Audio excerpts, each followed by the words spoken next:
Mesdames et messieurs, chers amis, bonsoir.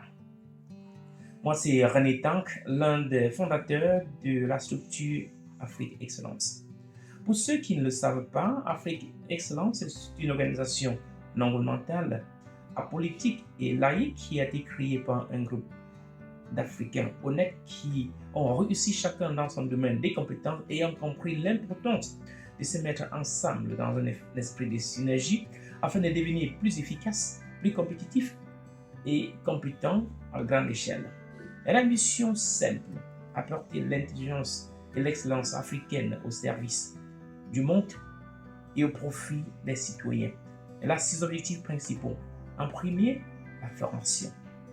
Deuxième, la création d'entreprises. En troisième, la promotion du jeune entrepreneur. Et en quatrième point, la promotion de la culture africaine. En cinquième point, la mise ensemble des ressources humaines et matérielles dans un esprit de synergie afin de devenir plus dynamique et compétitif à grande échelle. Et en sixième point, la recherche du bien-être de l'humanité à travers nos projets sociaux et entrepreneuriales. Donc, chose promise, chose due. Au lancement du projet Afrique Excellence, le 21 octobre dernier, nous avons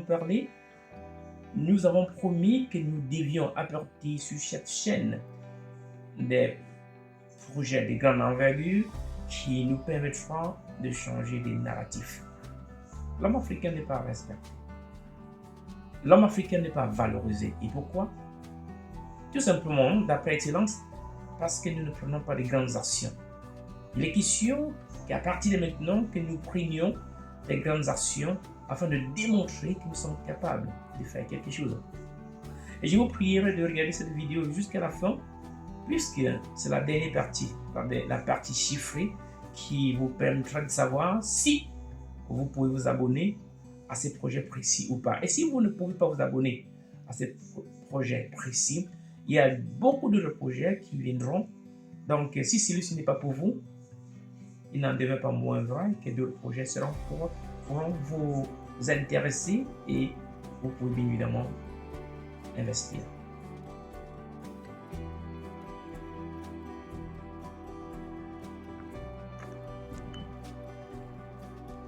La devanture du building dont je vous parlais. Donc c'est ça, et je vais rentrer dans les détails dans quelques instants. Le salon a une dimension de 4,5 x 4. Le salon est un espace central et multifonctionnel au sein de cette maison, conçu pour la détente, la socialisation et le divertissement. Disposition. Le salon présente un aménagement ouvert et accueillant. Il est adjacent à l'entrée, ce qui en fait l'un des premiers endroits rencontrés en entrant dans la maison. Revêtement du sol. Le revêtement du sol du salon est en parquet, c'est-à-dire en faux bois. Fenêtre. Le salon dispose d'une grande fenêtre permettant à la lumière du soleil d'entrer dans la maison pendant l'été.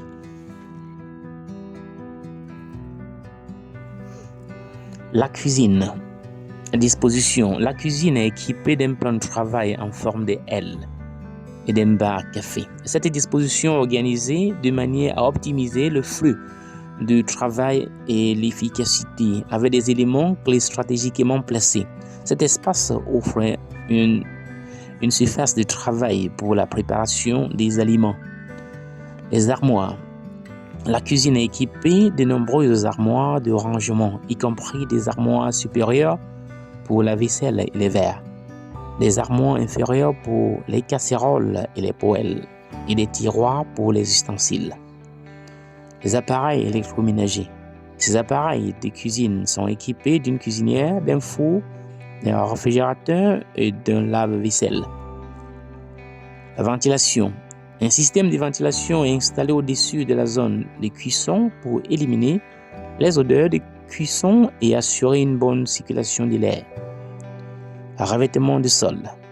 Le revêtement de sol de la cuisine est en bois franc, choisi pour sa durabilité et sa facilité de nettoyage.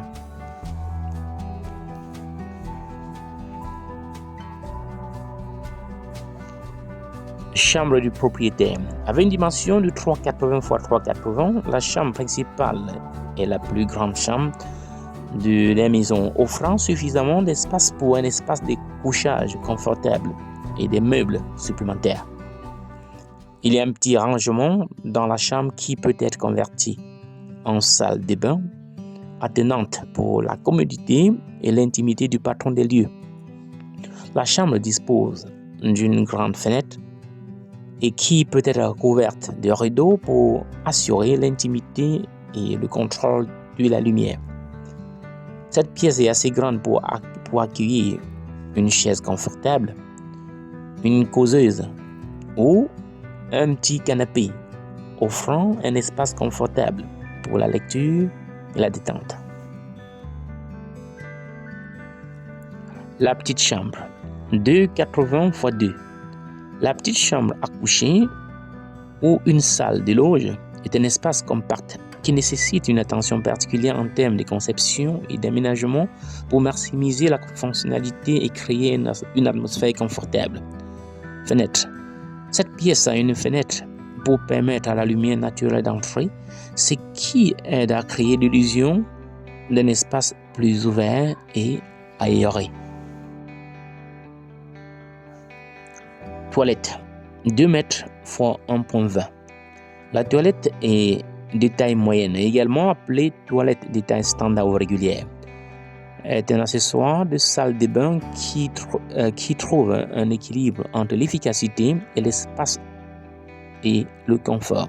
Cette toilette de taille moyenne est conçue pour s'adapter aux salles de bain de taille moyenne. Sa dimension n'est ni trop compacte ni trop spacieuse, offrant suffisamment d'espace pour une utilisation confortable.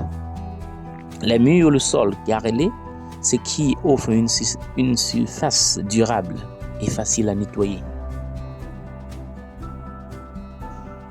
Un sous-sol. C'est une buanderie où se trouvent des compteurs de gaz et d'électricité. C'est aussi une solution supplémentaire pour le stockage afin de libérer l'espace de vie. Avec l'essor du travail à distance, ce sous-sol peut être converti en bureau à domicile ou en espace de travail, offrant ainsi un espace calme et séparé pour les activités liées au travail.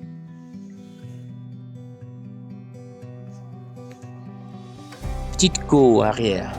Il y a une petite cour arrière qui est un espace extérieur limité qui, malgré sa taille, peut être transformé en un espace servant et fonctionnel pour diverses activités telles que les solutions de rangement. Il peut bénéficier de solutions de rangement intelligentes comme des bancs de rangement, des boîtes de terrasse ou des cabanons compacts pour garder des outils de jardinage et des accessoires d'extérieur organisés. Si vous avez regardé la description du projet jusqu'ici, il y a de fortes chances que vous aimiez la partie chiffrée qui est bien évidemment la deuxième partie. À tout de suite. Chers amis, voici actuellement la partie chiffrée de notre investissement. Nous avons fait sur un tableau Excel à 2 colonnes. La première colonne représente la description et la deuxième colonne représente les valeurs en livres sterling, c'est-à-dire la monnaie du Royaume-Uni. En première ligne, nous avons la valeur du marché qui est de 130 000. Nous avons pu, avec Excellence, a pu négocier ces prix à 118 000. Et actuellement, le bien peut se louer à 975. C'est estimé sur le marché qu'il peut se louer à 975 livres sterling le mois. À moins que vous soyez capable de l'acheter cash auprès du vendeur, vous pouvez également emprunter une somme d'argent de la banque pour financer cet immeuble. Le montant que vous pouvez emprunter de la banque est de 75% de la valeur initiale. La valeur initiale n'est plus 130 000, mais est de 118 000 puisque nous avons pu négocier à la baisse. Vous aurez donc emprunté 88 500 qui représente 75% de la valeur de l'immeuble. en termes de montant que vous devez débourser au total. Il s'agira de 25% de la valeur de l'immeuble. Vous devez donc avoir par devers vous une somme de 25% des 118 000. C'est ce que les institutions financières démontrent. Vous devez donc avoir 25%. D'autres demandent 20% en fonction de votre crédibilité, en fonction de beaucoup d'éléments qui prennent en considération. Donc 25%, c'est ce qu'on demande en général.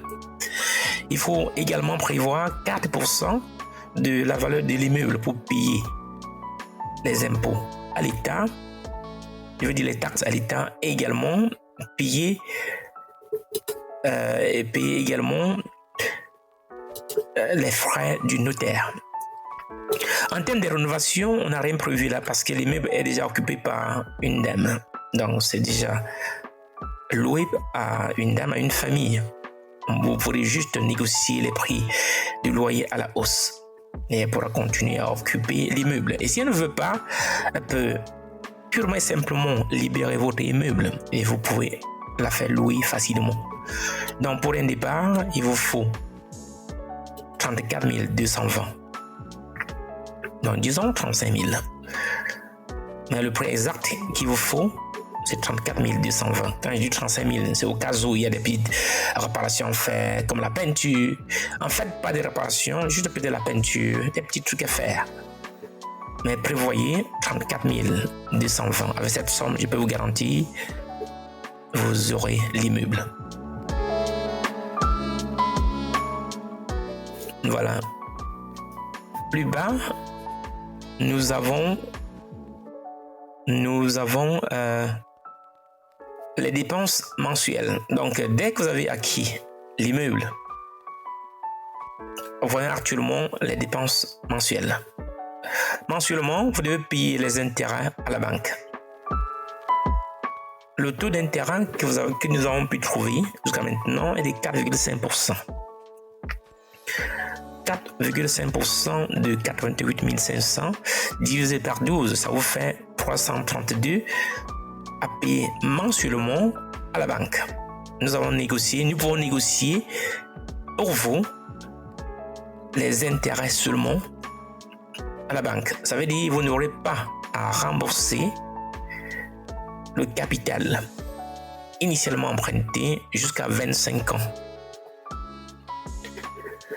Et nous prévoyons également que tous les mois, vous payerez à l'agent immobilier une valeur de 10% qui représente bien sûr ses commissions. 10% de la valeur que vous devez encaisser de votre locataire. Il est conseillé de prévoir 10% comme frais de maintenance d'entretien de l'immeuble. De telle enseigne que s'il y a panne de plomberie ou d'électricité ou de n'importe quelle nature, que vous soyez capable de débourser la somme sans toutefois vous endetter d'une façon ou d'une autre. Donc, au bout d'un mois, vous aurez dépensé 527. Actuellement, regardons ce que cela vous rapporte. Mensuellement, vous aurez un cash flow de 448 qui correspond à 975, le montant du loyer, moins 527, tous les débours mensuels, donc un net de 448. Si vous multipliez ça par 12 pour trouver le cash flow annuel, il sera de 5378,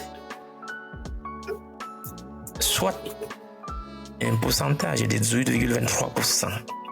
On a obtenu ce pourcentage à multiplier en 5378, autant pour moi, multiplié par 100, divisé par l'investissement initial qui est de 34 220. Voilà, actuellement, regardons le profit net après taxe. Votre profit avant taxe est de 5378. La taxe est de 20%. Ça, c'est la taxe sur le revenu, 20%, qui est de 1075. Le profit net après taxe sera de 4320. Le retour sur investissement mensuel sera de 14,58%. Pour ma part, à moins que vous faites les opérations d'achat-vente, je ne trouve pas un investissement soit à la bourse, soit dans une société qui pourra vous produire facilement une telle somme. Généralement, on pourra vous payer, on vous promet vous payer en moyenne 10%, 8 à 10% sur votre investissement. Mais pour cet investissement, vous pouvez facilement obtenir 14,58% l'année. Maintenant, voilà actuellement la valeur de votre immeuble année après année. Nous sommes déjà à la fin de 2023. Donc, rentrons donc en 2024.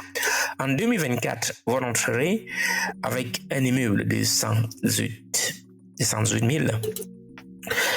Et d'après certaines analyses, d'après certaines études, je voulais dire, la valeur de l'immeuble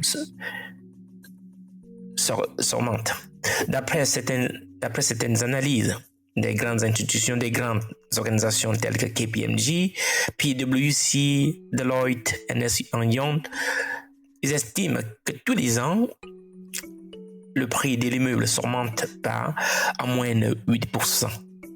Ça veut dire tous les ans, votre immeuble s'augmentera de 8%. Allons sur la base encore de 118 000, pas de 130 000. Je vais sur 118 000.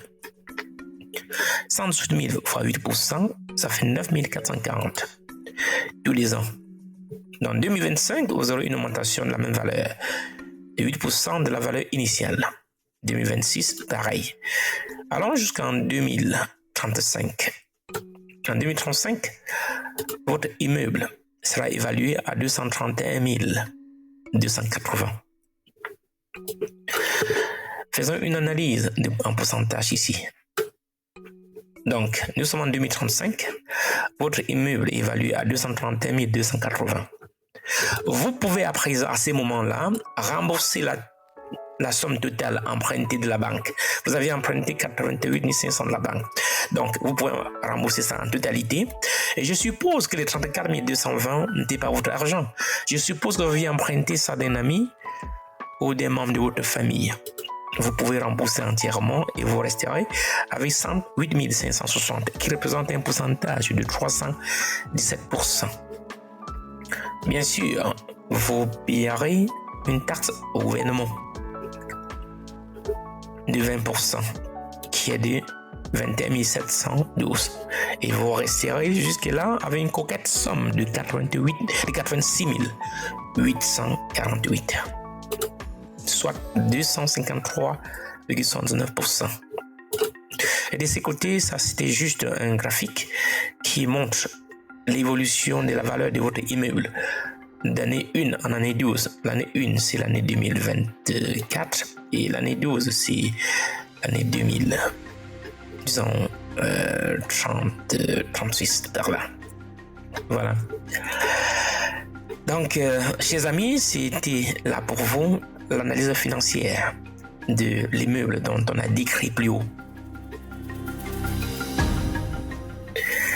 Maintenant, decision time. C'est à vous de voir si vous estimez que vous pouvez investir sur cet immeuble ou pas.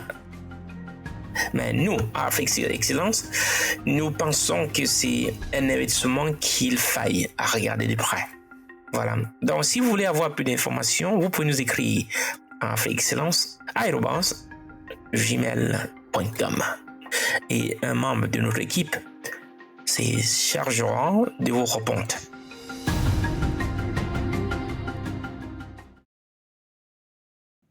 Merci d'avoir regardé la vidéo jusqu'à la fin. Si vous l'avez aimé, déjà, donnez un pouce bleu, faites votre commentaire et partagez. Envoyez à d'autres personnes, puisque si vous l'avez aimé, il y aura de fortes chances que d'autres personnes l'aiment également. Et si vous ne l'avez pas aimé, par contre, on attend vos conseils. Dites-nous ce qu'on pourra faire à la longue pour améliorer ce que nous faisons. Ou encore, vous pouvez vous associer à nous pour qu'on travaille tous ensemble pour changer le narratif africain. Une fois de plus, c'était René Tank pour Afrique Excellence.